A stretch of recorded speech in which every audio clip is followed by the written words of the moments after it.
First चीज जो आज हम लोग पढ़ेंगे वो है रेजिस्टेंस एंड रिएक्टेंस। ठीक है, रेजिस्टेंस, नाम सुने होंगे, रेजिस्टेंस, इम्पीडेंस, रिएक्टेंस, ये सब होता क्या है आखिर। ठीक है, तो स्टार्ट करते हैं। हमारे पास, अब पता नहीं तुम लोग पढ़े हो या नहीं, 3 सर्किट कंपोनेंट होता है, आर एल सी। आर मतलब रेजिस्टर, ठीक है, एल मतलब इंडक्टर और सी मतलब कैपेसिटर। ठीक है, इसके बाद क्या हुआ, इंडक्टर जो होता है वो कैसे डिनोट करते हैं, इसको ड्रॉ कैसे करते हैं, इस टाइप से स्पाइरल। कैपेसिटर को कैसे ड्रॉ करते हैं, ऐसे। और रजिस्टर को, ठीक है, रजिस्टर क्या करता है, रेजिस्टेंस प्रोवाइड करता है। ठीक है, रजिस्टर प्रोवाइड्स रेजिस्टेंस।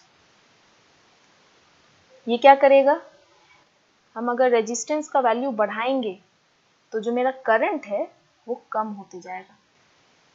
ठीक है, तो रजिस्टर का क्या काम है, रजिस्टर जो है वो रेजिस्टेंस प्रोवाइड करता है और वो क्या करता है, करंट को फ्लो होने नहीं देता है।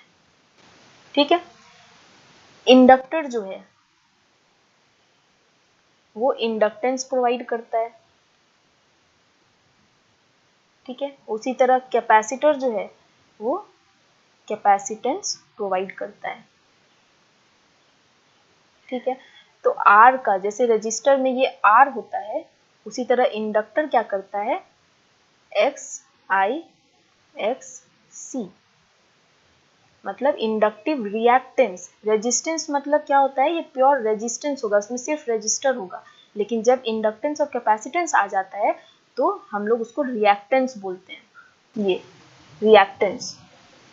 ठीक है, तो ये हो गया रिएक्टेंस और ये क्या था, रेजिस्टेंस। रेजिस्टेंस को क्या चीज से डिनोट करते हैं, आर, रिएक्टेंस को एक्स से। ठीक है, यहां तक कोई दिक्कत, नो मैम, कोई दिक्कत नहीं है। ठीक है, तो अब मान लो कि हमारे पास कोई सर्किट है, ये एक वोल्टेज सोर्स है, एक सर्किट है जिसमें कि रेजिस्टेंस लगा हुआ है, ये वोल्ट है, तो कोई भी रेजिस्टर है आर, वोल्टेज लगा है वी, तो इस रेजिस्टर के अक्रॉस करंट फ्लो करेगा। ठीक है, करंट फ्लो, अगर ये पॉजिटिव नेगेटिव टर्मिनल है तो करंट का डायरेक्शन जनरली क्या होता है, पॉजिटिव से नेगेटिव। ठीक है, तो करंट इस डायरेक्शन में फ्लो करेगा। तो इस सर्किट का अगर हम लोग रेजिस्टेंस बोलेंगे कि रेजिस्टेंस क्या है, रेजिस्टेंस वैल्यू, तो रेजिस्टेंस क्या होगा, R equals to V by I. इस सर्किट में हम लोग रिएक्टेंस नहीं बोलेंगे या इम्पीडेंस नहीं बोलेंगे, सिर्फ रेजिस्टेंस बोलेंगे क्योंकि इसमें सिर्फ आर प्रेजेंट है। ठीक है, अब मान लो कि कोई सर्किट है जिसमें हम रेजिस्टर भी लगाए हैं और एक इंडक्टर भी लगा हुआ है। ठीक है, करंट तो फ्लो करेगा ही। अब इसमें क्या होगा, इसमें क्या हम लोग बोलेंगे, इस सर्किट का रेजिस्टेंस कितना है या रिएक्टेंस कितना है, ऐसा नहीं। जब भी सिर्फ रेजिस्टर प्रेजेंट रहेगा सर्किट में तो वो प्योरली रेजिस्टिव सर्किट रहेगा। प्योरली रेजिस्टिव मतलब इसमें एल और सी कुछ भी नहीं है, सिर्फ रेजिस्टेंस है, और जहाँ सिर्फ रेजिस्टेंस रहेगा वहाँ यूज हम लोग टर्म रेजिस्टेंस करेंगे।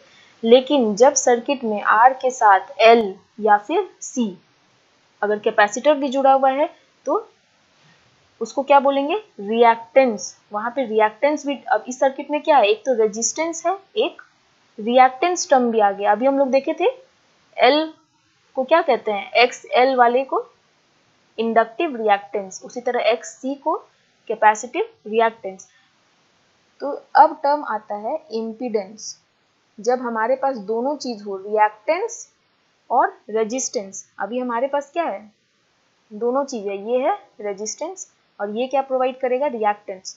तो इम्पीडेंस इक्वल्स टू क्या होता है, आर प्लस जे एक्स। तो जिस सर्किट में रेजिस्टर साथ में L या फिर C, मतलब या तो इंडक्टर या कैपेसिटर होगा, उस सर्किट का हम लोग इम्पीडेंस निकालते हैं, क्योंकि फिर उसमें R के साथ बाकी एलिमेंट भी रहता है।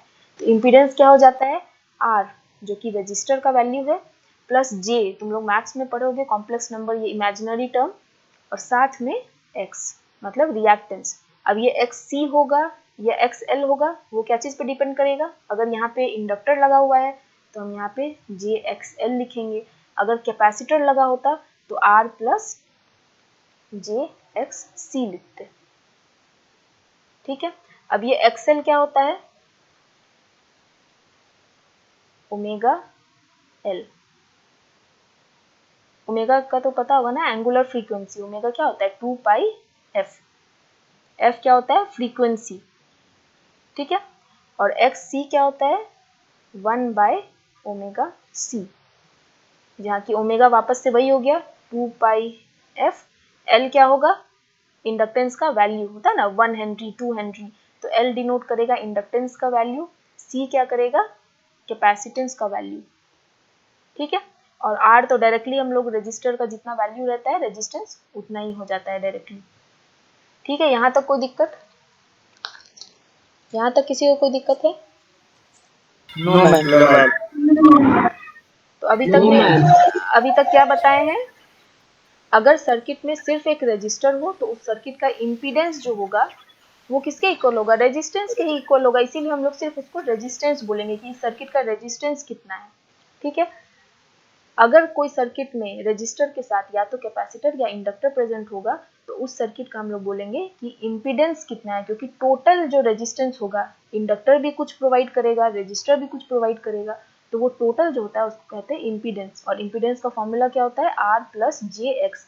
R मीन्स रेजिस्टेंस और J इमेजिनरी नंबर है और ये X क्या है, रिएक्टेंस है। अब अगर इंडक्टर है तो हम लोग XL लिखेंगे, अगर कैपेसिटर है तो XC लिखेंगे। ठीक है, अब आता है ये J क्या डिनोट करता है।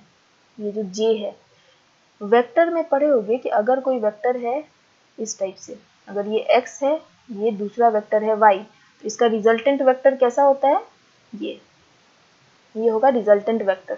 तो ये J का भी कुछ मीनिंग ऐसा ही है कि अगर एक सर्किट में R है और XL या XC है, तो ये इस तरह होता है। ये J मतलब जनरली होता है 90 डिग्री फेज। तो रेजिस्टेंस को जनरली हम लोग एक्स एक्सिस पे लेते हैं और यहाँ पे ये क्या है, 90 डिग्री हो गया ना, तो ये XL या XC जो होता है वो इस पे आएगा, दूसरे एक्सिस पे। तो इम्पीडेंस क्या हो गया, इन दोनों का रिजल्टेंट। और इम्पीडेंस को क्या चीज से डिनोट करते हैं, Z से। ठीक है, तो जो फाइनल फॉर्मूला हो गया वो क्या हो गया, Z मतलब impedance equals to R plus JX। Impedance equals to resistance plus JX। अब X क्या है, X XL भी हो सकता है, XC भी हो सकता है, डिपेंड करता है कि कौन सा कंपोनेंट यहाँ पे लगा हुआ है। ठीक है, अगर कोई सर्किट में सिर्फ रेजिस्टेंस है, कोई कैपेसिटर या इंडक्टर नहीं है, तो X तो रहेगा ही नहीं, क्योंकि ये X तो कैपेसिटर और इंडक्टर से आ रहा है। तो क्या हो जाएगा, Z इक्वल्स टू R। इसीलिए जो भी कोई सर्किट में सिर्फ रजिस्टर रहता है उसमें हम लोग सिर्फ रेजिस्टेंस का नाम लेते हैं। जैसे कि हम लोग वोल्टेज एम्पलीफायर और ये सब जो पढ़ रहे थे लास्ट क्लास में, उसमें कहीं भी इम्पीडेंस का जिक्र हम लोग नहीं किए। क्यों, क्योंकि उस सर्किट में सिर्फ रजिस्टर था, कैपेसिटर और इंडक्टर को हम लोग नहीं अज्यूम किए थे। लेकिन अगर उस सर्किट में कैपेसिटर इंडक्टर भी लेते हैं हम लोग, तो फिर हम लोग रेजिस्टेंस की जगह इम्पीडेंस बोलेंगे। ठीक है, कोई दिक्कत नहीं है यहाँ तक? No ma'am. No ma'am. अभी XC क्या देखे हम लोग, XC equals to 1 by omega C, और XL देखिए ओमेगा L, और ओमेगा क्या बोले, omega equals to 2 pi F। ठीक है, अब ये समझने के लिए पहले तो हमको ये समझना होगा ये F फ्रीक्वेंसी आया कहाँ से। तो फ्रीक्वेंसी कहाँ से आया सर्किट में, सर्किट में हम लोग इनपुट सिग्नल देते हैं। ठीक है, इनपुट सिग्नल जब भी वोल्टेज देते हैं तो इस टाइप का बनाते हैं ना, तो ये ऐसा सिग्नल का मतलब क्या होता है कि ये सिग्नल AC सिग्नल है। AC होता है ना, AC मतलब ऑल्टरनेटिंग करंट, तो ये सिग्नल AC सिग्नल है। इसीलिए वोल्टेज सोर्स अगर ऐसा बना हुआ है तो इसका मतलब होता है कि वो जो वोल्टेज है वो एसी है। अगर कोई डीसी सोर्स बनाना है, मान लो 5 वोल्ट का बैटरी बनाना है, तो क्या करेंगे, सिर्फ ऐसे करके बनाएंगे। तो ये डीसी वोल्टेज हो जाएगा, ये एसी वोल्टेज है। तो अभी तक जो हम लोग पढ़ रहे हैं उसमें एसी कर रहे हैं कि डीसी? हम लोग एसी ही कर रहे हैं, क्योंकि हर जगह हम लोग ये वाला ऐसा वाला बना रहे हैं। ठीक है,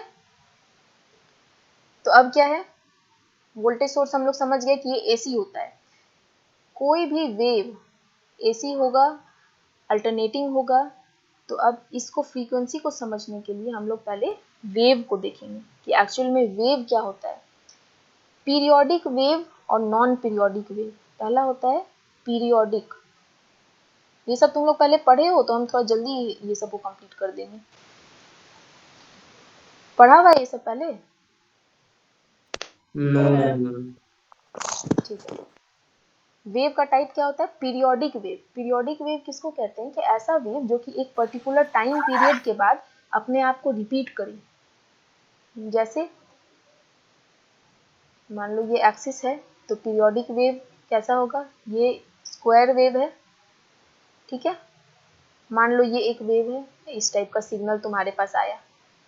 तो अब कोई तुमसे पूछेगा कि ये पीरियोडिक है या नॉन पीरियोडिक है, तो तुम क्या बोलोगे? ये पीरियोडिक है, क्योंकि यहाँ से यहाँ जा रहा है, इस लाइन के बाद, इस लाइन के बाद ये खुद को रिपीट कर रहा है। देखो यहाँ ऊपर से शुरू हुआ था, नीचे गया, ऐसे हुआ, फिर यहाँ से ये सेम चीज़ ये कर रहा है, फिर इस लाइन के बाद सेम चीज़ रिपीट हो रहा है, सेम पोर्शन। ठीक है, तो पीरियोडिक वेव का 2-3 पैरामीटर होता है। एक होता है टाइम पीरियड, एक होता है फ्रीक्वेंसी, ठीक है, और एम्पलीट्यूड तो हर वेव का होता है। तो पीरियोडिक वेव समझ गए। अब नॉन पीरियोडिक वेव क्या होता है? नॉन पीरियोडिक, नॉन पीरियोडिक होता है जिसमें कि वेव अपने आप को टाइम के साथ रिपीट नहीं करता हूँ। जैसे तुम लोग मैथ्स में e to the power x का ग्राफ बनाए होंगे। e to the power x का ग्राफ कैसे होता है? ऐसा, sorry, e to the power minus x का। तो ये क्या हो रहा है? टाइम के साथ डिक्रीज हो रहा है। क्या ये अपने आप को रिपीट कर रहा है? नहीं कर रहा है, ये धीरे धीरे डिक्रीज हो रहा है। तो ये नॉन पीरियोडिक वेव है। या फिर अगर कोई ऐसा सिग्नल रहता, पहले कभी ट्रायंगुलर है, फिर स्क्वायर हो रहा है, फिर ये रैम्प हो रहा है, इस टाइप का सिग्नल, ये पीरियोडिक नहीं है, क्योंकि ये अपने आप को रिपीट नहीं कर रहा है। लेकिन यहाँ क्या है, ये रिपीट कर रहा है। रिपीट में ही अगर देखें, मान लो कोई ट्रायंगुलर सिग्नल है जो कि इस तरह से अपने आप को रिपीट कर रहा है, तो ये हो गया पीरियोडिक वेव। ठीक है, अब पीरियोडिक वेव का कुछ जो पैरामीटर होता है वो है टाइम पीरियड, फ्रीक्वेंसी और एम्पलीट्यूड। नॉन पीरियोडिक में एम्पलीट्यूड रहेगा, लेकिन टाइम पीरियड क्या होगा इसका? इनफाइनाइट, क्योंकि ये टाइम पीरियड मतलब क्या होता है? टाइम जिसमें कि वेव अपने आप को रिपीट करे। लेकिन यहाँ तो रिपीट नहीं हो पाएगा, यहाँ तो रिपीट नहीं कर रहा है, ये बस चलते ही जा रहा है। तो हम लोग क्या मान सकते हैं कि नॉन पीरियोडिक वेव का टाइम पीरियड क्या होता है? इनफाइनाइट। ठीक है, अब पीरियोडिक वेव में टाइम पीरियड कैसे निकालेंगे? मान लो ये 0 है, टोटल टाइम पीरियड टी से डिनोट करते हैं। टाइम पीरियड क्या होता है? जिसमें जिस टाइम के बाद वेव अपने आप को रिपीट करे। तो यहाँ पे टाइम पीरियड इसका कितना होगा? इतना दूर तक का। ठीक है, तो अगर यहाँ से यहाँ तक t है, तो ये वाला जो पॉइंट है ये क्या होगा? t/2। ठीक है, अब फ्रीक्वेंसी क्या होता है? फ्रीक्वेंसी होता है ऑपोजिट ऑफ टाइम, 1/t। ठीक है, तो इस वेव के लिए अगर टाइम पीरियड t है, तो इस वेव के लिए फ्रीक्वेंसी क्या हो जाएगा? 1/t। ठीक है, एक और एग्जांपल लेते हैं। मान लो साइन वेव का। हमारे पास एक वेव है,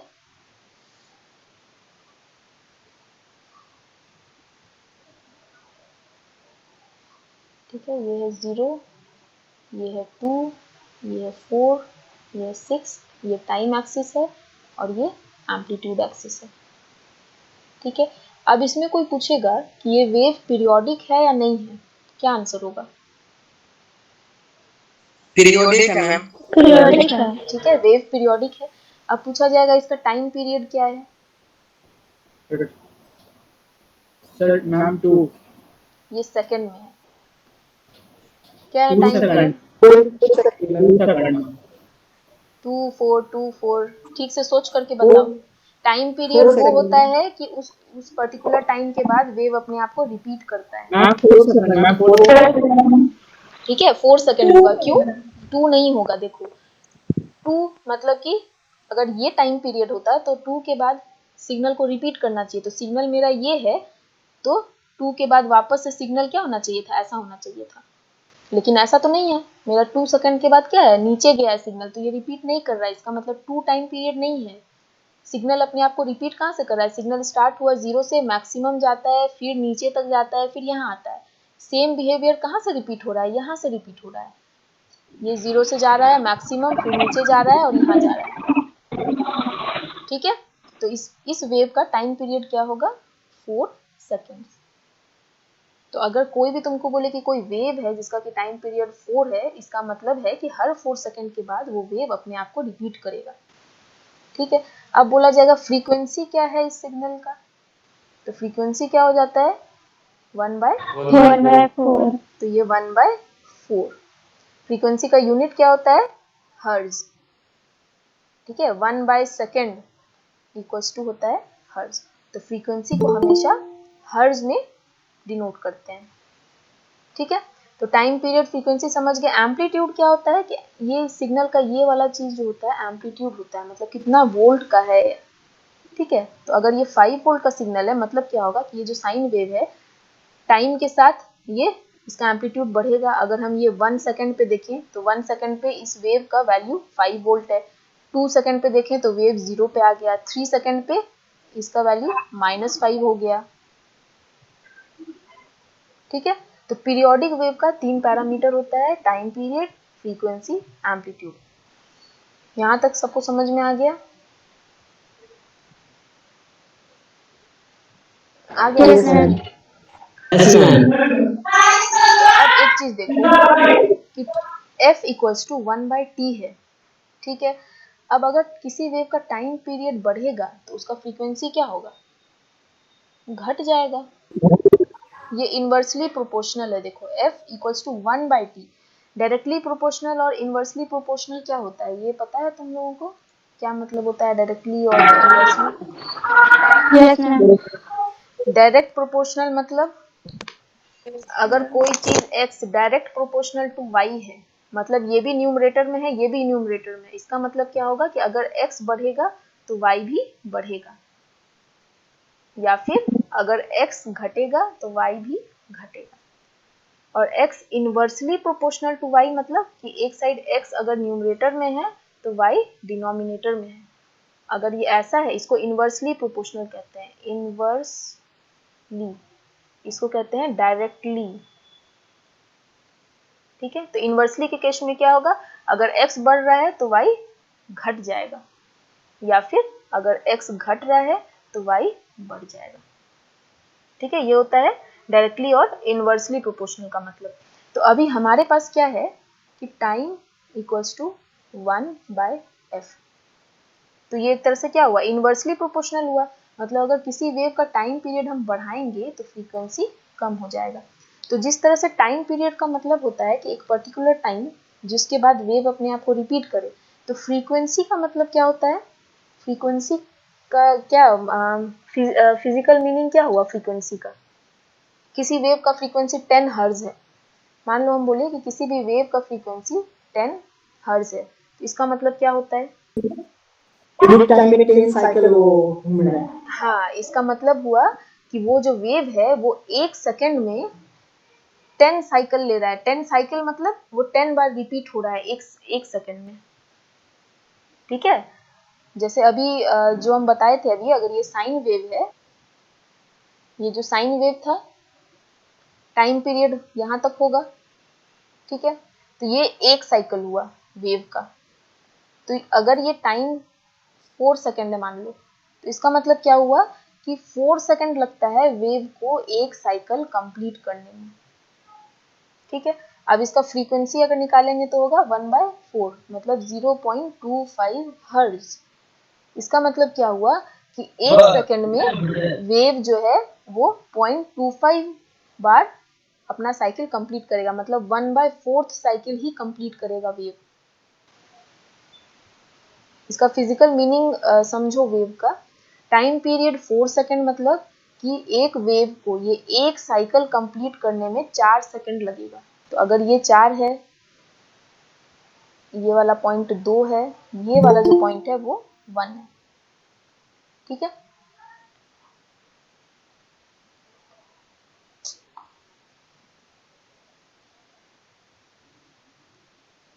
ठीक है। तो ये 1 सेकेंड हुआ, ये 0 हुआ, 1 2, ये 3, ये 4।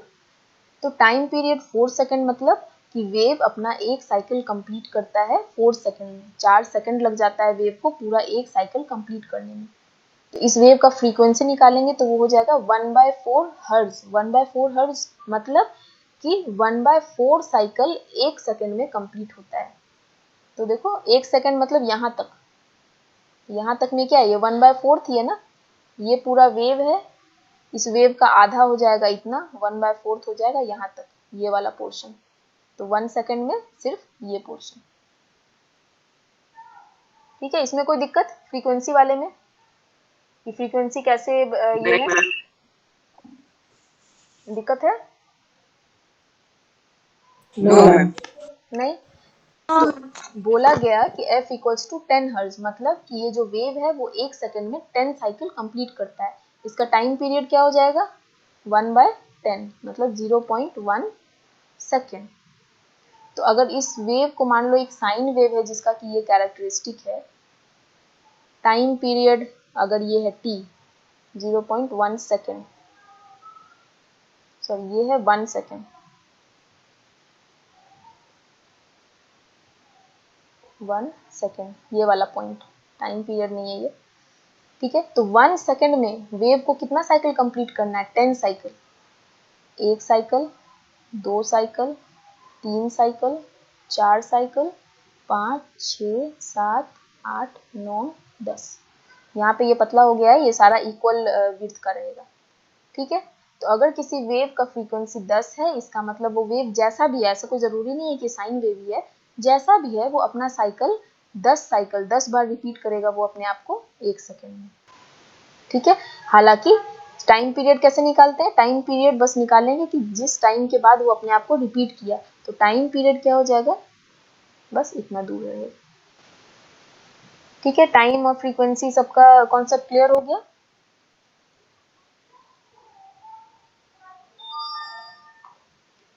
तो अब हम लोग क्या देखेंगे, जो भी वेव होता है, जैसे अभी बताए थे कि एक्स एल होता है, ओमेगा एल। ठीक है, ओमेगा क्या था, 2πf। ओमेगा को कहते हैं angular frequency. Omega equals to angular frequency. Angular frequency इसलिए क्योंकि इसमें ये 2π, ये एंगल हम लोग ऐड कर देते हैं। ठीक है, तो कोई भी साइन या कॉस वेव को हम लोग कैसे लिखते हैं, साइन ओमेगा टी मतलब साइन 2πft। ठीक है, क्योंकि साइन का कुछ एक पर्टिकुलर फ्रीक्वेंसी होगा कोई भी वेव का, और वो टाइम के साथ वेरी करेगा। ठीक है, तो जो भी हमारा इनपुट सर्किट होता है, मान लो रजिस्टर, इंडक्टर भी लगा हुआ है, कैपेसिटर भी लगा हुआ है, यहाँ पे हम लोग वोल्टेज दे रहे हैं, तो वोल्टेज में ऐसा वाला नोटेशन दिए, इसका मतलब ये एसी वोल्टेज है। एसी जनरली हम लोग साइन या कॉस लेते हैं, मतलब हम लोग यहाँ पे क्या वोल्टेज दे रहे हैं, साइन ओमेगा टी। ठीक है, V साइन ओमेगा टी, या फिर अगर V मान लो 5 वोल्ट है, तो अगर हम 5 साइन ओमेगा टी दे रहे हैं, तो इसका मतलब क्या हुआ, हम इनपुट में कौन सा एसी सिग्नल दे रहे हैं, एक साइन वेव दे रहे हैं जिसका कि मैक्सिमम एम्पलीट्यूड क्या है, 5 है, और फ्रीक्वेंसी निकाल सकते हो इसका ओमेगा टी से। ठीक है ना, तो फ्रीक्वेंसी निकालना और ये सब टाइम पीरियड निकालना ये आना चाहिए। मान लो मेरे पास एक सिग्नल है 2π × 10t, अगर इसको ड्रॉ करने के लिए बोला जाएगा तो हमको क्या पता चलता है कि इसका एम्पलीट्यूड है 5, तो एम्पलीट्यूड 5 हो जाएगा। साइन 2πft या साइन ओमेगा टी, तो जब 2π अलग से दिया हुआ, इसका मतलब ये 10 क्या है, यही है फ्रीक्वेंसी, मतलब एक सेकेंड में 10 साइकिल आएगा इसका।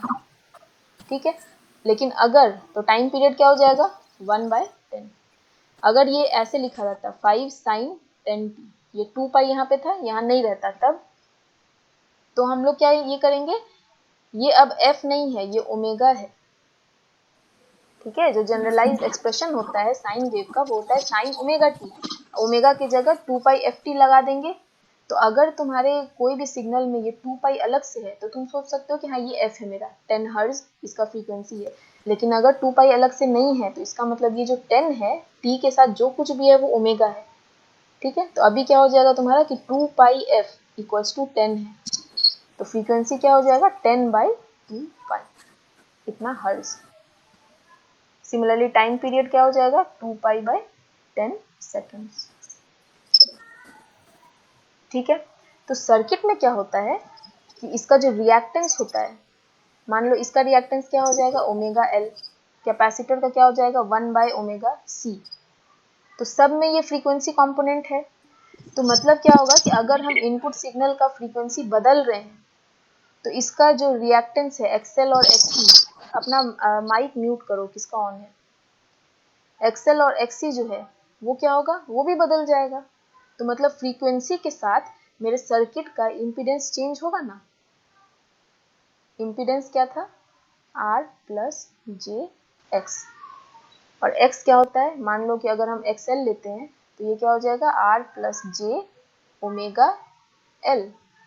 ओमेगा है फ्रीक्वेंसी इसमें है, अब अगर हम इनपुट का फ्रीक्वेंसी चेंज करेंगे तो ये वाला टर्म चेंज हो जाएगा, तो इसीलिए Z चेंज हो जाएगा, जो इम्पीडेंस है वो चेंज हो जाएगा सर्किट का। ठीक है, इसी तरीके से अगर मेरे पास कैपेसिटर है तो इम्पीडेंस क्या हो जाएगा R plus j x c, तो ये हो जाएगा R plus j by omega c. फिर वही चीज हुआ, अगर हम फ्रीक्वेंसी चेंज करेंगे तो इसका एक्सी जो कैपेसिटिव रिएक्टेंस है वो चेंज हो जाएगा, तो सर्किट का इम्पीडेंस चेंज हो जाएगा। इसीलिए फ्रीक्वेंसी जो होता है वो बहुत मायने रखता है जब एल और सी सर्किट में आ जाता है तब। रजिस्टर में क्या है, रजिस्टर को कोई मतलब नहीं है फ्रीक्वेंसी से। ठीक है, रजिस्टर को कोई मतलब नहीं है, बहुत वेरी हाई फ्रीक्वेंसी जब होता है वो आगे अगर रिसर्च पर्पज इसमें जाओगे तब पता चलेगा कि वेरी हाई फ्रीक्वेंसी पे थोड़ा सा दिक्कत होता है, नहीं तो अभी जो फिलहाल के लिए रजिस्टर को कोई मतलब नहीं है फ्रीक्वेंसी से। इसका काम क्या है, सिर्फ जो भी करंट है उसको अपोज करना। ठीक है, यहां तक समझ में आया। रिएक्टेंस, रेजिस्टेंस, इम्पीडेंस, ये सुबह वाले क्लास में भी किसी को प्रॉब्लम हो रहा था कि इम्पीडेंस क्या है, तो अभी समझ में आ गया कि इम्पीडेंस क्या होता है। ठीक है, अब हम लोग कुछ रेजिस्टर के बारे में देखते हैं कि रेजिस्टेंस बोलते हैं कि अगर बहुत ज़्यादा है, ठीक है, तो करंट बहुत कम हो जाता है। ठीक है, रेजिस्टेंस ज़्यादा रहेगा तो वो कोशिश करेगा कि हम कम से कम करंट को आगे जाने दें। ठीक है, तो मान लो कि अगर हम रेजिस्टेंस को इनफाइनाइट कर लिए तो करंट एकदम जीरो हो जाएगा। रेजिस्टेंस इनफाइनाइट है मतलब इनफाइनाइट भी रेजिस्ट कर रहा है वो करंट को। ठीक है, इसको क्या कहेंगे, ओपन सर्किट। ओपन सर्किट बोलते हैं ना, ओपन सर्किट हो गया। ठीक है, घर में कभी कि ओपन सर्किट हो गया है, शॉर्ट सर्किट हो गया, तो ओपन सर्किट कब होते हैं, जब करंट नहीं आता है तो बोलते हैं ओपन सर्किट हो गया लगता है। तो करंट नहीं आ रहा है, करंट कब नहीं आएगा, एकदम जीरो करंट कब रहेगा, जब रेजिस्टेंस एकदम इनफाइनाइट रहेगा। ठीक है, उसी तरीके से मान लो कि रेजिस्टेंस बहुत कम है, एकदम जीरो के बराबर, तो रेजिस्टेंस बहुत कम रहेगा तो करंट आराम से फ्लो कर पाएगा, मतलब करंट बहुत है, इसका मतलब करंट को मान लो इनफाइनाइट लिख सकते हैं। तो करंट इनफाइनाइट, इसका मतलब क्या होता है, शॉर्ट सर्किट। घर में कभी बोलते हैं ना शॉर्ट सर्किट से आग लग गया, तो उसमें क्या होता है, शॉर्ट सर्किट जब रहता है तो हैवी फ्लो हो जाता है करंट का, इतना ज़्यादा फ्लो हो जाता है करंट का कि जो वायरिंग होता है वो क्या होता है, उतना सह नहीं पाता है उतना करंट, और उसमें आग लग जाता है। ठीक है, तो जब भी ओपन सर्किट होगा, ओपन सर्किट मतलब वहाँ का रेजिस्टर जो है वो इनफाइनाइट है, मतलब रेजिस्टेंस जो है इतना ज़्यादा है कि वो कोई भी करंट को फ्लो नहीं करने दे रहा है। और शॉर्ट सर्किट मतलब उसका रेजिस्टेंस इतना कम है कि करंट आराम से जा रहा है। ठीक है, अब देखो वोल्टेज ड्रॉप क्या होता है, मतलब कैसे जो आर है वो करंट को आगे नहीं बढ़ने देता है। मान लो ये मेरे पास 5 वोल्ट है,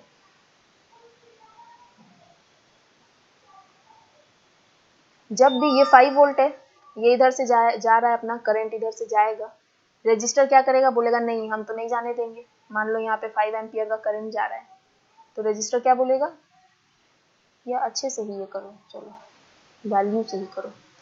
5 वोल्ट का हम बैटरी लिए, सॉरी एसी वोल्टेज सोर्स लिए, और रजिस्टर का मान लो वैल्यू है 1 ओम।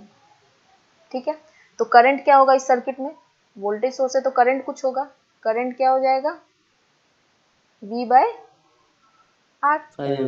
ठीक है, ओम्स लॉ होता है ना, V equals to I R. तो करंट क्या हो जाएगा, V बाय आर। V क्या है मेरा 5 वोल्ट, R क्या है 1 ओम, तो करंट क्या हो गया 5 एम्पियर। तो इस सर्किट में जो करंट आएगा 5 एम्पियर का करंट बहेगा। ठीक है, अब ये 5 एम्पियर का करंट क्या चाह रहा है, कोई भी सर्किट में सब चाहता है कि अगर एक सोर्स से यहाँ से अगर करंट निकल रहा है 5 एम्पियर का, तो ये ज़रूरी है कि ये वापस यहाँ पे 5 एम्पियर का करंट वापस से इस सोर्स में आए। ठीक है, वो एनर्जी कंजर्वेशन पढ़े हो ना, energy can neither be created not destroyed.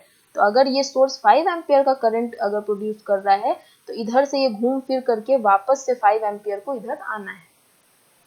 तो अभी क्या होगा, ये 5 वोल्ट है, 5 एम्पियर करंट यहाँ चलेगा, रेजिस्टेंस बोलेगा नहीं हम तो 5 का 5 नहीं जाने देंगे। तो हर रेजिस्टेंस के अक्रॉस ड्रॉप होता है, वोल्टेज ड्रॉप।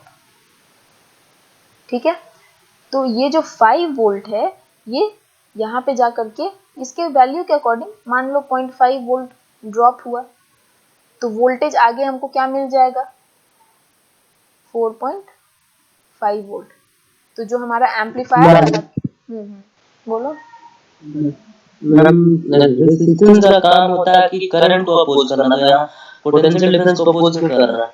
पोटेंशियल डिफरेंस तो ये रजिस्टर के पोटेंशियल डिफरेंस को अपोज नहीं कर रहा है, करंट को अपोज कब करेगा, जब वो अपने अक्रॉस कुछ तो पोटेंशियल डिफरेंस लाएगा तब तो ये अपोज होगा ना। मान लो तुम रास्ते से जा रहे हो, या पानी अगर बह रहा है, तुमको उसको पानी को रोकना है, तो तुमको कुछ तो वहां पे कुछ हाइट वाला चीज रखना होगा ना, तब तो पानी रुकेगा। सिर्फ जा करके खड़े हो जाओगे कि नहीं हम पानी नहीं आगे जाने देंगे, तो ऐसा तो नहीं है। पानी अगर रोकना है तो हमको कुछ डिफरेंस उसमें लाना होगा, पोटेंशियल डिफरेंस। तो अगर इस पोटेंशियल डिफरेंस 5 वोल्ट के कारण करंट जा रहा है, तो करंट जो इससे पास करेगा तो वो क्या करेगा, एक वोल्टेज ड्रॉप इधर क्रिएट करेगा। तो वो वोल्टेज ड्रॉप मतलब वोल्टेज अक्रॉस आर। तो वोल्टेज अक्रॉस आर क्या हो जाएगा, रेजिस्टर के अक्रॉस जो करंट बह रहा है वो इनटू उस रेजिस्टेंस का वैल्यू। तो करंट कितना बह रहा है रेजिस्टर के अक्रॉस 5 एम्पियर। ठीक है, और आर का वैल्यू क्या है 1 ओम। तो हमको वोल्टेज ड्रॉप क्या हो जाएगा 5 वोल्ट। ठीक है, समझ में आया। कोई भी रेजिस्टर जो है उसके अक्रॉस कुछ ड्रॉप होता है, कुछ भी ड्रॉप। जैसे इसका एग्जांपल लो, वोल्टेज डिवीजन रूल बताए थे। ठीक है, ये है R1, ये है R2, ये है वोल्टेज V। ठीक है, अब R1 का मान लो वैल्यू है 2 ओम, R2 है 1 ओम, वोल्टेज हम ले रहे हैं 6 वोल्ट। ठीक है, अब बोला जाएगा कि करंट का वैल्यू क्या है, तो इस सर्किट में कितना करंट पास होगा ये बताओ। तो करंट कैसे निकालेंगे, इसमें 3 एम्पियर, उसमें 6 एम्पियर होगा। V by are.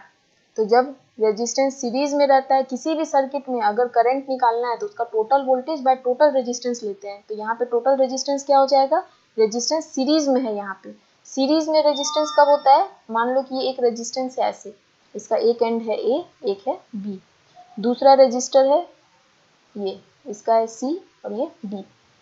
सीरीज में कब होगा, जब ये B और C आपस में अटैच होगा, ये। ठीक है, लेकिन अगर हम A C को अटैच कर देते और B D को अटैच करते तो वो पैरेलल में हो जाता है। सीरीज मतलब कि एक का लास्ट वाला एंड दूसरे रजिस्टर का पहला एंड, ऐसे कनेक्ट होना है।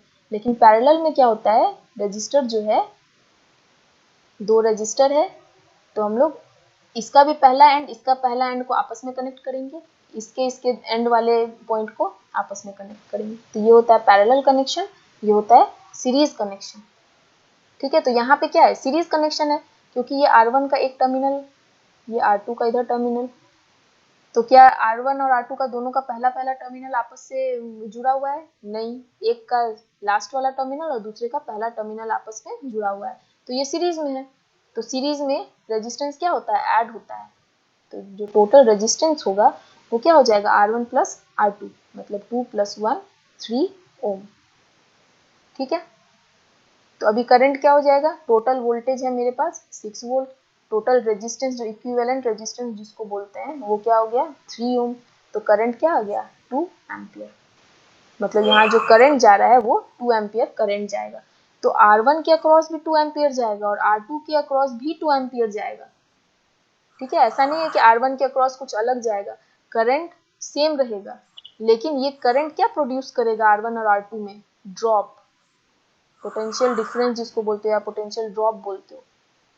तो ये जब करंट इस R1 से फ्लो करेगा तो कुछ पोटेंशियल डिफरेंस यहाँ पे प्रोड्यूस होगा, तो वो पोटेंशियल डिफरेंस क्या होगा, VR1, टोटल वोल्टेज हम लोग का 6 वोल्ट था, R1 के अक्रॉस निकालना है तो R1 है 2 ओम डिवाइडेड बाय 2 + 1। ठीक है, तो मतलब ये कितना हो गया 4 वोल्ट, तो इसके अक्रॉस 4 वोल्ट प्रोड्यूस हुआ, यही 2 एम्पियर करंट R2 के भी अक्रॉस से पास हो रहा है। क्या मेरा, जब तक बैटरी चल रहा है तब तक देख लो, VR2 क्या हो जाएगा, total into 1 ohm divided by 2 + 1, ये कितना हो जाएगा, करो जल्दी, 2 वोल्ट, किस वोल्ट, क्या इसको कहते हैं कंजर्वेशन, इसको कहते हैं कंजर्वेशन, एनर्जी कंजर्वेशन। तो हम बता रहे थे ना कि जितना वोल्टेज हो बस रखना है। तो अभी इस सर्किट में हम लोग क्या देख रहे हैं कि 6 वोल्ट हम लोग अप्लाई किए थे और दोनों रजिस्टर के अक्रॉस अगर वोल्टेज ड्रॉप को ऐड करें तो ये भी क्या होता है 6 वोल्ट आ रहा है। ठीक है, तो इसका मतलब जितना टोटल वोल्टेज ये था उतना ही टोटल वोल्टेज ड्रॉप हमको मिल रहा है। इसी के बेसिस पे ये जो फैक्टर है इसको केवीएल के थ्रू हम लोग, एक थ्योरम है KVL, Kirchhoff's voltage law, Kirchhoff's voltage law, Kirchhoff's voltage law क्या कहता है, ये कहता है कि total voltage around the loop, ठीक है ये एक लूप है, total voltage around the loop must be equal to sum of all the voltage drop. ठीक है, या फिर एक और इसको सिंपलर वे में कह सकते हैं कि in a closed loop the algebraic sum of all the voltage drop should be equals to 0। तो ये हम लोग क्लियर फ्रेम में एक देखते हैं कि केवीएल केसीएल इसी तरह वोल्टेज के लिए और करंट के लिए किरचॉफ्स लॉ है। तो पहले हम लोग देखेंगे केवीएल, किरचॉफ्स वोल्टेज लॉ। ये देखने के पहले हम लोगों को एक चीज समझना होगा कि कोई भी अगर वोल्टेज सोर्स है हमारे पास, ठीक है, करंट अगर इस डायरेक्शन में फ्लो कर रहा है तो इसका मतलब ये वाला टर्मिनल पॉजिटिव है, ये नेगेटिव है। ठीक है, current flows always from positive to negative direction, मतलब वो पॉजिटिव पोटेंशियल से नेगेटिव पोटेंशियल की तरफ फ्लो करता है। तो बैटरी को डिनोट करते हैं हम लोग ऐसे, ये जो लंबा वाला पोर्शन है वो प्लस होता है, छोटा वाला माइनस होता है। तो हमेशा करंट किधर से स्टार्ट करेगा, प्लस से माइनस की तरफ जाता है। ठीक है, तो अगर कोई रेजिस्टेंस है इस सर्किट में, करंट किधर से जाएगा, प्लस से माइनस की तरफ, मतलब करंट इधर से फ्लो होगा। ठीक है, करंट का डायरेक्शन क्या होता है, हमेशा पॉजिटिव पोटेंशियल से नेगेटिव पोटेंशियल की तरफ। तो करंट इधर इस रेजिस्टर से भी इस डायरेक्शन में जाएगा। ठीक है, तो करंट जा रहा है पॉजिटिव से नेगेटिव, मतलब रेजिस्टेंस का इधर प्लस है इधर माइनस है। तो यहाँ जो वोल्टेज जो ड्रॉप होगा VR वो प्लस माइनस ऐसे आएगा। ठीक है, तो ये चीज हम लोग देखें। अब हम लोग देखते हैं कि केवीएल को कैसे प्रूव कर सकते हैं, मतलब सम ऑफ अलजेब्राइक करंट कैसे 0 होगा। मानते हैं हमारे पास एक ये V है, ठीक है, ये R1 है और ये R2 है। ठीक है, तो अभी हम लोग क्या समझेंगे कि इसका डायरेक्शन, जो पोलैरिटी है हमारा वोल्टेज सोर्स का, मानते हैं कि ये प्लस है, ये साइड माइनस है, तो करंट कैसे फ्लो करेगा, इधर से फ्लो करेगा। करंट इधर से जाएगा, R1 के अक्रॉस फ्लो करेगा, R2 के अक्रॉस फ्लो करेगा, तो R1 के अक्रॉस ये VR1 पोटेंशियल ड्रॉप होगा, फिर R2 के अक्रॉस VR2 पोटेंशियल ड्रॉप होगा, और डायरेक्शन ये प्लस होगा या माइनस होगा, करंट क्योंकि प्लस से माइनस की तरफ जाता है इसलिए ये टर्मिनल प्लस होगा, ये माइनस होगा। सिमिलर वे में ये वाला प्लस, ये माइनस। ठीक है, अब केवीएल क्या कहता है कि अराउंड अ क्लोज्ड लूप, ये जो एक लूप है, ये पूरा एक लूप है, around a closed loop sum of all voltage drop should be equals to 0। ठीक है, अब एक चीज देखना है कि जब भी लूप में हम लोग घूमते हैं तो हम लोगों को एक कन्वेंशन लेना है। अगर मान लो ये इस तरह से चल रहे हैं, मान लो यहाँ से हम लोग निकले, तो ये v को हम लोग क्या लेंगे, प्लस v या माइनस v, तो कोई भी एक कन्वेंशन लो कि चलो अगर ये एक वोल्टेज है और हम लोग इसके अगर पॉजिटिव टर्मिनल से निकल रहे हैं तो उसको प्लस ले रहे हैं। ठीक है, मतलब जहाँ से भी जिस टर्मिनल से हम लोग निकलेंगे वो वाला साइन लेंगे। ये बहुत ज़रूरी है, ये करंट लॉ जो केवीएल केसीएल, इसमें सबसे ज़रूरी रहता है ये कन्वेंशन। तो हम जो मेरा अभी तक का जो ये है उसमें ये ज़्यादा आसान रहता है कि हम लोग हमेशा ये करते हैं कि कोई भी वोल्टेज ड्रॉप या फिर वोल्टेज सोर्स है तो जिस टर्मिनल से निकलते हैं उस टर्मिनल का जो पोलैरिटी रहता है वही साइन लेते हैं। तो अगर हम लोग यहाँ से स्टार्ट कर रहे हैं इस पॉइंट से, तो क्या हो जाएगा, प्लस v, फिर यहाँ से चले, अब क्या आया VR1, तो यहाँ से चले प्लस टर्मिनल पे घुस रहे हैं VR1, लेकिन निकल कहाँ रहे हैं, माइनस टर्मिनल पे, इसलिए माइनस VR1। इसी तरह और आगे बढ़ेंगे, फिर VR2 से निकल रहे हैं कौन से टर्मिनल पे, माइनस से। ठीक है, इक्वल्स टू 0, तो क्या आ गया, V equals to VR1 plus VR2, यही है KVL। ठीक है, क्या किए हम लोग, एक कन्वेंशन देख लिए कि ठीक है कोई भी वोल्टेज ड्रॉप जो है, हर वोल्टेज ड्रॉप का पोटेंशियल डिफरेंस होगा प्लस और माइनस, तो जिधर से निकलेंगे, जहां से हम आउट हो रहे हैं उस वोल्टेज से, वोल्टेज ड्रॉप से, वो वाला साइन हम लेंगे।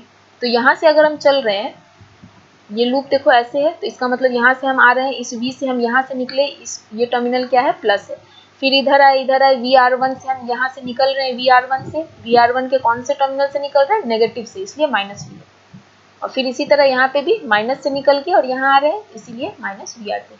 अब जो पिछला एग्जाम्पल था हम लोग का, उसमें क्या था, ये V था 6 वोल्ट का, इसके अक्रॉस वोल्टेज ड्रॉप आया था 4 वोल्ट, इसके अक्रॉस 2 वोल्ट। तो अब अगर लगाएंगे KVL तो क्या होगा, इधर से निकल रहे हैं मतलब प्लस 6 वोल्ट, फिर इधर से जाएंगे 4 वोल्ट प्लस और माइनस से हम लोग जा रहे हैं इधर से, तो इसका मतलब माइनस 4 वोल्ट, और फिर ये माइनस 2 वोल्ट।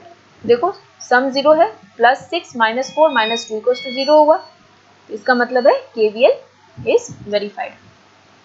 ठीक है, तो KVL में ध्यान क्या रखना है, हम लोगों को बस देखना है कि जो कन्वेंशन लें, बस वो सारे पूरे सर्किट में एक जैसा कन्वेंशन है। जैसे अभी हम लोग लिए थे कि हम लोग जहाँ से निकल रहे हैं वो वाला कन्वेंशन लेते हैं। मान लो अगर ये वाला लें कि इस तरह चल रहे हैं, तो जिस भी वोल्टेज ड्रॉप में या वोल्टेज सोर्स में हम लोग घुस रहे हैं वो वाला साइन लेंगे, तब क्या होता, तब भी सेम रिजल्ट आता। मान लो ये 6 वोल्ट का यहाँ पे सोर्स है, हम लोग घुस रहे हैं इसमें ऐसे, ये माइनस है तो माइनस 6 वोल्ट, फिर ऐसे चले VR1 में घुस रहे हैं, कौन सा टर्मिनल आ रहा है घुसते टाइम, प्लस, तो प्लस 4 वोल्ट। ठीक है, फिर आगे चले, VR2 आया, VR2 में घुस रहे हैं मतलब प्लस है, हम लोग जब एंटर कर रहे हैं तो कौन सा पोलैरिटी आ रहा है, प्लस, इसलिए वापस से प्लस 2 वोल्ट। इसका भी सम देखो 0 हो गया। तो चाहे कोई भी पोलैरिटी लो, या तो तुम एंटर करने टाइम वाला पोलैरिटी लो या फिर एग्जिट करने वाला, लेकिन जो भी लो वो पूरे सर्किट में हमेशा वो कंसिस्टेंट होना चाहिए। ऐसा नहीं कि इस वोल्टेज के लिए तुम ये वाला पोलैरिटी ले लिए कि हाँ इससे निकल रहे हैं पॉजिटिव से इसलिए पॉजिटिव ले रहे हैं, और इसमें एंटर करने वाला पोलैरिटी ले लिए। ठीक है, हमेशा एक पोलैरिटी लेना है, एक पोलैरिटी का जो कंसिडरेशन है वो पकड़ के, और पूरा KVL और KCL या पूरा जो भी नेटवर्क थ्योरी है उसमें हमेशा एक ही रखना है। ठीक है, किसी को ये एंटर करने वाला कन्वेंशन ज़्यादा पसंद आता है, किसी को एग्जिट करने वाला ज़्यादा पसंद आता है। तो वो प्रैक्टिस के ऊपर है, आप लोगों को जो सूटेबल लगे वो यूज कर सकते हैं, दोनों में रिजल्ट सेम आएगा। ठीक है, सेम वे में हमारा करंट जो केवीएल है, केसीएल है, केसीएल भी ऐसे ही होता है। KCL means Kirchhoff's current law. ठीक है, तो ये हम लोग इसमें नेक्स्ट पेज में देखते हैं कि ये क्या होता है। केसीएल क्या कहता है कि किसी भी नोड पे जितना करंट एंटर कर रहा है उतना ही करंट एग्जिट करेगा। मीन्स अगर हम सम करें तो sum entering current plus exiting current equals to 0 होगा। अब नोड क्या होता है? नोड वो होता है एक पॉइंट से अगर एक से ज़्यादा ब्रांच हो। ठीक है, तो ये इसको हम लोग नोड कह सकते हैं और नेम दे सकते हैं नोड ए। ठीक है, तो हम लोग अभी क्या है, नोड पे जो भी करंट इस नोड पे आएगा, सपोज यहाँ से आ रहा है I1, इधर जा रहा है I2, इधर जा रहा है I3, तो नोड ए पे incoming current equals to outgoing current होना चाहिए। तो नोड ए पे इनकमिंग करंट मतलब नोड ए पे कौन सा करंट आ रहा है, तो I1 आ रहा है, equals to outgoing current. Outgoing current node A से आउट कौन कौन सा करंट हो रहा है, तो I2 भी आउट हो रहा है और I3 भी। ठीक है, तो यही है केसीएल कि किसी भी नोड पे एट एनी नोड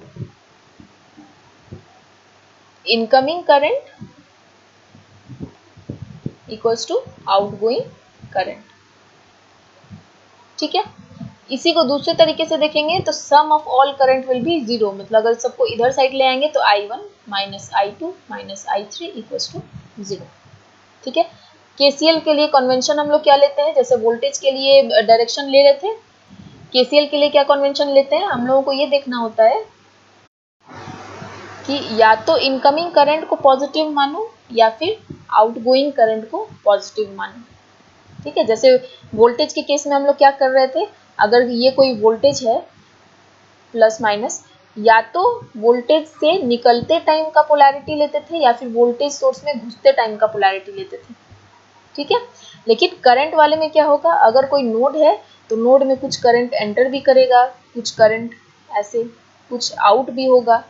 तो इसमें हम लोग क्या करना है, या तो तुम देखो कि कौन से करंट को पॉजिटिव मानना है, जो नोड की तरफ एंटर कर रहा है उसको पॉजिटिव मानो, तो ये पॉजिटिव हो जाएगा, ये नेगेटिव हो जाएगा। और या फिर क्या कर सकते हो, अगर हमारे पास ये चीज़ है तो जो निकल रहा है करंट उसको पॉजिटिव मानो, आउटगोइंग करंट को, तो ये पॉजिटिव हो जाएगा, आउटगोइंग करंट ये है और ये सब इनकमिंग है। ठीक है, तो अगर ये वाला कन्वेंशन लेते हैं कि जो इनकमिंग करंट है उसको पॉजिटिव मान रहे हैं, तो यहाँ पे क्या हो जाएगा, I1 इनकमिंग है इसलिए I1 पॉजिटिव रहेगा। फिर नोड ए से I2 क्या है, आउटगोइंग है, तो आउटगोइंग को नेगेटिव लेंगे। I3 क्या है, आउटगोइंग है, नोड के अपोजिट तरफ जा रहा है, तो ये भी I3। यही वाला चीज़ आ गया इक्वेशन वापस से। अगर दूसरा कन्वेंशन लेते हो कि आउटगोइंग वाला जो करंट है वो पॉजिटिव है, तब क्या होगा, अगर आउटगोइंग करंट पॉजिटिव ले रहे हैं तो I1 क्या है, इनकमिंग करंट मतलब माइनस, आउटगोइंग करंट क्या है I2, तो ये पॉजिटिव, फिर I3 भी आउटगोइंग करंट है इक्वल्स टू 0। अब लगेगा ये और ये चीज़ सेम तो नहीं है, सेम है, इसमें से अगर माइनस कॉमन ले लें तो क्या होगा, I1 minus I2 minus I3 equals to 0।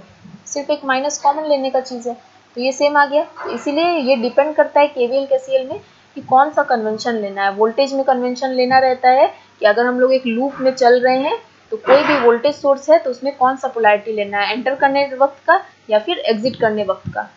ठीक है, और करंट केसीएल में क्या करना होता है कि कन्वेंशन क्या लेना होता है कि हम लोग नोड पे जो करंट आ रहा है उसको पॉजिटिव ले रहे हैं या नोड से जो दूर जा रहा है, जो वापस जो आउटगोइंग करंट है उसको पॉजिटिव ले रहे हैं। ठीक है, तो ये था हमारा केवीएल और केसीएल के बारे में। अब जो नेक्स्ट हम लोग देखेंगे वो देखेंगे वोल्टेज सोर्स और current source. Ideal voltage source, ये आज का हमारा लास्ट टॉपिक है, आइडियल करंट सोर्स और आइडियल वोल्टेज सोर्स। ठीक है, कोई भी वोल्टेज सोर्स होता है, हम लोग उसमें थ्योरी क्लास में भी देखे थे कि किसी भी वोल्टेज सोर्स के साथ हमारा एक सोर्स रेजिस्टेंस सीरीज में लगा रहता है। ठीक है, जो कि हम लोग नहीं चाहते हैं कि ये सीरीज में जो ये रेजिस्टेंस, इसके कारण क्या होता है, यहाँ पे भी कुछ वोल्टेज ड्रॉप होता है, तो ये हम लोग नहीं चाहते हैं। तो आइडियल वोल्टेज सोर्स में क्या होना चाहिए, अगर मान लो यहाँ से हम लोग वोल्टेज लेते हैं RL V0, तो ये V0 क्या होगा, कम होगा, जो कि हम लोग एम्पलीफायर के केस में देखे थे, क्योंकि ये RS के अक्रॉस वोल्टेज ड्रॉप हो जाएगा कुछ, ठीक है। लेकिन आइडियल वोल्टेज के सोर्स के केस में क्या होगा, अगर ये वोल्टेज सोर्स मेरा आइडियल होगा VI, अगर आइडियल है तो क्या होगा, इसका रेजिस्टेंस जो होगा वो 0 होगा। तो अगर यहाँ पे हम लोग RL लगाएंगे तो इसके अक्रॉस जो आउटपुट मिलेगा V0, वो क्या होगा, V0 VI के इक्वल होगा, ठीक है। तो अगर हम चाहते हैं कि हमारा जो आउटपुट वोल्टेज है वो जो हमारा सोर्स है एज इट इज अगर आए, तो क्या करना होगा, ये यहाँ जो RS था उसको 0 करना होगा, शॉर्ट सर्किट करना होगा, ठीक है। समझ में आ गया सबको? ये एक वोल्टेज सोर्स है, प्रैक्टिकल वोल्टेज सोर्स है। ये हम लोग देखे हैं कि किसी भी वोल्टेज सोर्स के साथ एक रेजिस्टेंस सीरीज में रहता है। तो अब अगर हम कोई आउटपुट यहाँ पे लोड रेजिस्टेंस लगा रहे हैं, इस लोड रेजिस्टेंस लगाने पे हमको जो वोल्टेज मिल रहा है वो V के इक्वल नहीं है, ठीक है। क्यों नहीं है, क्योंकि कुछ वोल्टेज ड्रॉप यहाँ RS के अक्रॉस हो रहा है, ठीक है। लेकिन आइडियल वोल्टेज सोर्स होना कैसा चाहिए, वोल्टेज सोर्स कि अगर हम कोई 5 वोल्ट का बैटरी लगा रहे हैं, तो अगर ये हम कोई 5 वोल्ट का बैटरी है और यहाँ पे हमारा लोड है, तो इस लोड के अक्रॉस हमको 5 वोल्ट ही मिलना चाहिए, ठीक है। लेकिन यहाँ पे नहीं मिल रहा है, क्यों, क्योंकि 5 वोल्ट के साथ एक रेजिस्टेंस रहता है और इसके अक्रॉस कुछ वोल्टेज ड्रॉप हो जाता है। तो यहाँ पे क्या होगा, 5 से हम लोगों को कुछ कम मिलेगा, 5.9। अगर यहाँ पे 0.1 वोल्ट का ड्रॉप है तो यहाँ हमको 4.9 मिलेगा, ठीक है। और ये देखा 0.1 प्लस 4.9 5 वोल्ट, KVL को ये फॉलो करेगा, ठीक है। तो आइडियल सोर्स में ये जो 5 वोल्ट है ये पूरा का पूरा हमको यहाँ चाहिए, इसका मतलब ये RS हट जाना चाहिए, ठीक है। RS हटना चाहिए, मतलब एज इट इज करंट यहाँ जाएगा तो RS को का इफेक्ट बिल्कुल नहीं होना चाहिए, तो RS 0 कर दो। RS 0 मतलब शॉर्ट सर्किट, तो हम ये शॉर्ट सर्किट कर देंगे। इसीलिए ये ऑब्जेक्टिव में भी आता है, कॉम्पिटिटिव एग्जाम में भी आता है कि फॉर आइडियल वोल्टेज सोर्स क्या होना चाहिए, हमारा जो वैल्यू ऑफ सोर्स रेजिस्टेंस है वो 0 होना चाहिए, ठीक है। सिमिलर वे में अगर करंट का हम लोग देखें, अगर हम लोग आइडियल करंट सोर्स देखते हैं, तो हम लोगों ने ये पढ़ा था जिस तरह से वोल्टेज के सीरीज में रेजिस्टेंस होता है, अगर हमारे पास कोई करंट सोर्स है उसके पैरेलल में सोर्स रेजिस्टेंस होता है, ठीक है। अगर ये IS है तो ये सोर्स रेजिस्टेंस यहाँ रहता है, ठीक है। अब अगर हमें करंट चाहिए RL, इसके अक्रॉस अगर यहाँ पे I0 जा रहा है, ठीक है, सॉरी ये V0 होगा, करंट है ये यहाँ से फ्लो करेगा, कुछ पोर्शन ऑफ करंट यहाँ चला जाएगा, बाकी इधर चला जाएगा, ठीक है। लेकिन जो थोड़ा सा करंट इधर जा रहा है, मान लेते हैं IR इधर जा रहा है, वो तो लॉस हो गया ना, हमको लोड के अक्रॉस I0 मिल रहा है, IS नहीं मिल रहा है। और I0 क्या है, लेस है IS से, क्योंकि कुछ पोर्शन ऑफ करंट इस RS के अक्रॉस जा रहा है। IS यहाँ से टोटल निकला था, IR इधर चला गया, तो बाकी I0, तो I0 इक्वल्स टू क्या होगा, IS माइनस IR, ठीक है।